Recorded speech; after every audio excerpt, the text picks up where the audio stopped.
Empty seats soon to be filled with the vibrant energy of International Women's Day celebrated at the University of Guelph-Humber.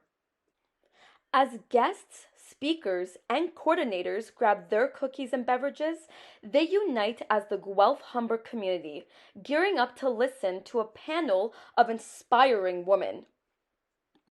Located at the heart of Etobicoke, a city built on diversity and acceptance, the University of Guelph-Humber aims to bring representation to the unheard voices and celebrate the works of those who empower change. Allison Green, joined with Tanisha Noel, represent diverse backgrounds, and they share their academic and professional journeys, igniting empowerment among us all. As an academic advisor working at the University of Guelph-Humber, Green shares with the audience the challenges she faced as a young woman breaking out into the professional world. So I can recall being in work environments where I was one of the younger staff members and getting overlooked for opportunities where I constantly say, I'll do it, I'm gonna do it. And they're like, well, maybe we'll let somebody else try it first.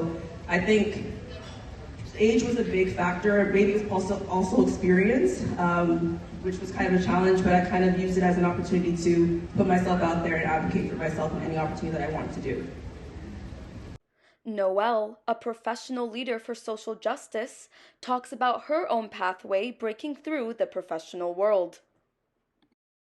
During COVID, unfortunately, I remember it was my vice principal saying that, like, you can't do this, you can't do that. And I feel like one thing I really don't like when people undermine someone else's talents and skills and skill sets. Having someone like undermine your skills, your mindset, your strengths, that's something that would really become a barrier. But you shouldn't let somebody tell you what you can't do. You have to know, you know yourself best. Thank you.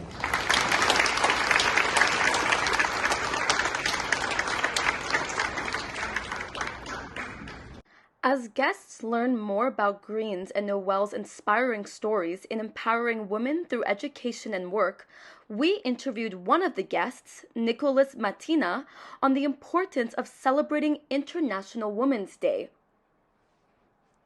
So from the panel discussion, I really took away some of the things that they were talking about. This really came down to like things like mentors, where I just got to reflect on my own and understand the impact of women in my life that they've had on me. Yeah, the event really exceeded expectations, actually. It was just nice to see women getting empowered and understanding that women really raise other women up and make them stronger. So it was nice to see that. And how do you think events like this contribute to promoting gender equality and empowering specifically women or women of color? I think that these kinds of events actually empower women a lot, just because of showing other women of different races and just letting others see that they can get to that position in life and allowing them to really learn from other people's experiences. Caroline Grech, the department head of communications and public affairs, is the coordinator of the event, and she spoke to us on her reasoning for planning an event like this at the University of Guelph-Humber.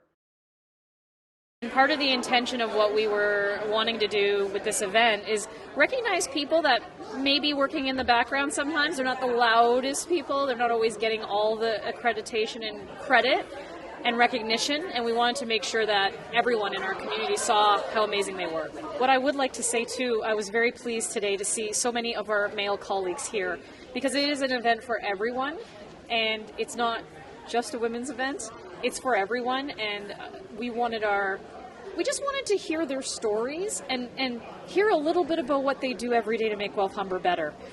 And so that's what I hope they took away from that, and maybe be inspired to do things themselves that maybe they thought they couldn't do.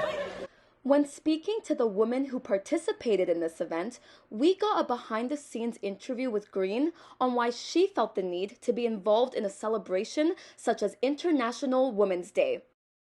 I lean into my identity as a Black woman. I remember in graduate school they asked us to focus on one identity, and I kept reaffirming that I cannot just focus on one identity for this assignment. I need to talk about both, because there's a different experience of being a woman and being a Black woman in this environment. And I think being in this spaces or being at these events where I'm showing people my experience and where I'm at this point is motivational to people that are thinking, you know what, I'm just a number, I'm just a person, I'm just trying to get through school and get out, but make them realize, hey, you can actually make effective change. And I would say even being a Black woman in advising, I think has been a benefit for me, because if I've met with other Black students or students of color, I've found that they're more willing to talk about cultural related issues that are happening within themselves and not feel like they're going to be judged for it. So if anything, I lean into it. I use it as a blessing. I don't use it as a penalty or discouragement. I see it as something that strengthens my work, and I will continue to use it every day. Although International Women's Day only happens once a year, this event in particular is a reminder to appreciate and celebrate the women in our lives who inspire us to push for change. I'm Angelina Saleh for Emerge GH Media.